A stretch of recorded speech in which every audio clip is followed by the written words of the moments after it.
Welcome to SML Total Access, where we break down news, predictions, and more in our Madden League. Now, let's get fired up for SML football. Hello and welcome back to SML Total Access. I am Primetime 000, joined by my panel, Tiny Titan and Dan. What's going on, boys? What's going on, guys? Oh, it is the playoff time in the SML, my favorite time. Speaking of playoffs, let's move on to first down, and we have a big game coming up, Colts and Broncos, and that's going to be our first topic. And I believe Tiny Titan's doing a quick little rapid fire questions to us. So Tiny, it's on you now. Yeah, so this is my favorite time of the year, too, because I get a little break and I can recharge my batteries because I'm never in the playoffs. But on that note, I'm going to say, so Dan, you've had trouble against Prime at playoff time. What's your mindset and how do you feel going into this? Yeah, so, one thing you learn about the SML pretty quickly, it's really about two things. It's about, how good you're at Madden, and it's about how well you can control the narrative. And right now, the GOAT's got good hand on both of those things. He can play well, and he can control the narrative. So he loves controlling this narrative that, he's got me where he wants him. He knows how to beat me. I can't beat him. The facts are the facts. I've lost 2 playoff games. First one went straight to overtime. For punch. If he's confident about that game, hey, good luck for him on that one. The second game, you know what? We can just throw that one right out because he gets on my messages. He starts, saying all these things about, hey, you got to play. Absolutely wrong. I'm sick as a dog with my COVID shot. I had no idea what was going on. I didn't even know what color I was passing to. So, you know what? I'll be set. I'll be ready. I'm ready to go. I got no issues what's coming up with this playoff game. Yeah, let me clarify something there real quick. I had actually said we could play the next day, and Dan said he felt good enough to play that game. And I think this rivalry goes beyond the 0-2 playoff record, including one game without Jonathan Taylor that you can't just throw out. I've kind of handled Dan in the regular season as well, just completely spanked him. I think there's one game where I rested my starters, and I think he was playing for 0-16. I think he choked in that playoffs as well. And then there was another game. He actually beat me once. I think he's 1-4 against me or 1-5 against me this whole cycle in real games, and he won on a gimmick play. There's no narrative here. I'm 4-1 against Dan. I'm undefeated against Dan in the playoffs, and he can throw these excuses and try to spin it, but I haven't seen Dan trash talk anybody other than me and Dump, and we've seen how that worked out. I'm in Dan's head, and it feels good. Well, listen, every time you play a game, it's a learning experience. And I'm going to give Dump some credit here because he taught me something. Nothing about his gameplay, nothing about Madden, but he taught me about and reminded me something that maybe some of the old boys will remember. I know some of you guys are a little bit younger. You might not recognize this reference. But he reminded me of something that Marty McFly used to do. Marty McFly in Back to the Future used to be called Chicken all the time. And every time he was called Chicken, he would step up and do something stupid. You know what? This game, not falling for it, Prime. I'm not going to be your Marty McFly this game. Hey, well, I'll have to see. We'll have to see. I guess the actions speak louder than words, and you've talked a lot over the past 6 months and haven't seen much truth to it quite yet. So I guess we'll see tonight at 9 p.m. Eastern. Wow. Okay. Hey, you guys answered all my questions like in that back and forth right there. I like that. You said 9 o'clock tonight Eastern, right? Yep. 9 p.m. Eastern. All right, cool, man. I'll be tuning in. We're going to do a fireworks show tonight, but that should be right before we start the fireworks, so I'll be ready to watch. The fireworks will fly. Let's move on now to second down here. What is your mindset, guy? Tiny, Dan, and you guys can pick who goes first here, but what's your guys' mindset heading into the final season of Madden 21? Are you excited? Are you motivated? Are you just kind of like, let's get this over with? I'm ready for the new game. Yeah, I'll jump first on this one. I'm actually still excited. And for me, every season I want to try new things, and so I'm going into the last season, and I'm actually going to shoot to try to throw for over 5,000 yards. That's going to be my goal. Not just spamming to one player, not just spamming one route, but in Denver we got a lot of options, and so we're going to spread it around. But I'm shooting for 5,000. Yards, and I think that's the way you got to treat the last season. Just have some fun with it. Don't break the rules. Don't do anything cheesy, but find something where you can get motivated that can keep you going. Yeah, at the end of the season, I was kind of ready to just be like, oh man, I'm just done with it. But I've come to get kind of excited for the last season just to kind of get it over with, but also, maybe a little bit of hope for the last season. My team's built a little bit better, kind of the way I like it, and I'm just ready to get this last season done, but kind of excited at the same time I just want to go 8-8. I'll be happy with that. I think for me, every cycle, if you look at our Hall of Champions page, every cycle, every last season, there's one banner that falls, and that's a Colts banner. I haven't gone a cycle yet without winning a championship the final season. I like going into the next cycle just on a good foot. It's just a nice closure cycle, and usually I can get the job done. So for me, I'm excited and motivated to win that one, and hopefully win a Super Bowl this year to have a dynasty. That'd be 4 straight Super Bowl appearances, and three of the last 4 would be in Indianapolis. I think that'd be a good way to finish out a slow start to a cycle for me. It also helps that you can sit there and talk about yourself for the next 2 months too. Yeah. Oh, and I love doing that. That won't matter if he wins or loses. We don't have to worry about that. That's true. Let's move on now. Third down. Who has the most to prove in our final season? All right, so I got 2 answers here, and it's pretty obvious probably. I'm going to say Dump because, his regular season is always just killer. He goes in there and beats the crap out of guys. He has one off game, it seems like, every regular season. Then he gets to the playoffs, talking all this crap. I'm Dump is back, baby. Dump's fire. And then he loses in the first round or the second round, almost every time. So, Dump, man, come on, do something in the playoffs. We got to see something. And same for Bomber, man. A Bomber I feel a little more confident about that has a chance to probably win next season. And he was actually my pick, I think it was this season, when we talked about it last year. But man, it's Dump and Bomber. I want to see. That'd be awesome, wouldn't it? The last Super Bowl be Dump and Bomber. Finally do it, get to the playoffs, and get to the Super Bowl together. But yeah, that's my 2, man. Yeah, I think that would be a great last Super Bowl. I think this question is kind of a 2-part. One is yet to be determined. I think the last 4 teams that are in this season, it's going to be interesting. So if D-Muse wins, man, that last season is going to be really up in the air to see who can actually get to the second one. If one of the 3 guys gets their second one this game, man, it's a chance for those other 2 guys to get their second one. So I think some of the teams that are still playing are going to have a lot to prove. And then, you know what, I would love to see,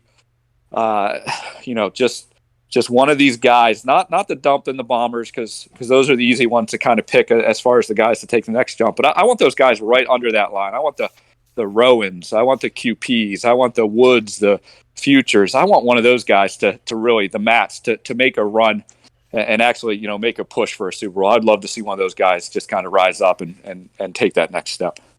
Yeah, for me, it's Bomber, and here's why. Remember at the beginning of the cycle, Bomber, the Jaguars team was still pretty young, and it wasn't quite developed yet. But he was still making AFC Championship game like year in and year out. He was winning multiple playoff games, and he kind of dangled that carrot over my head a little bit. Now the tables have turned a little bit. His roster is great. That defense is stacked. But now he's only winning one playoff game at a time and then bouncing.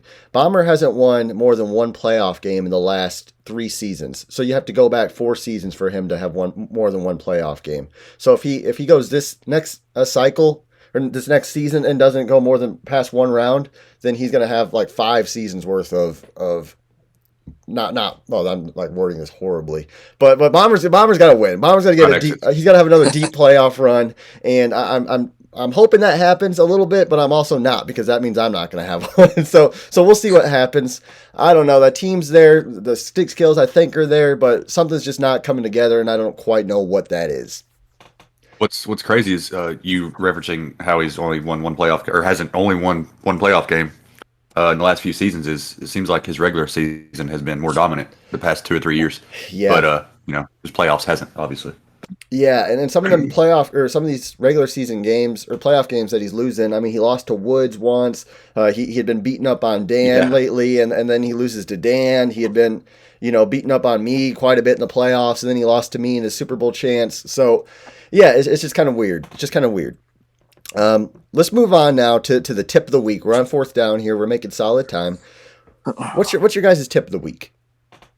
Yeah, my tip of the week comes from just kind of rewatching my stream against actually Bomber, and it's just kind of funny. The tip is really pay attention to actually what's happening instead of just kind of getting caught up in the noise. Everyone's kind of chimmering and commenting about me running counters all the time. Well, if they actually watched what was happening, I really didn't run a lot of counters other than the first drive. Yes. Then I started running powers.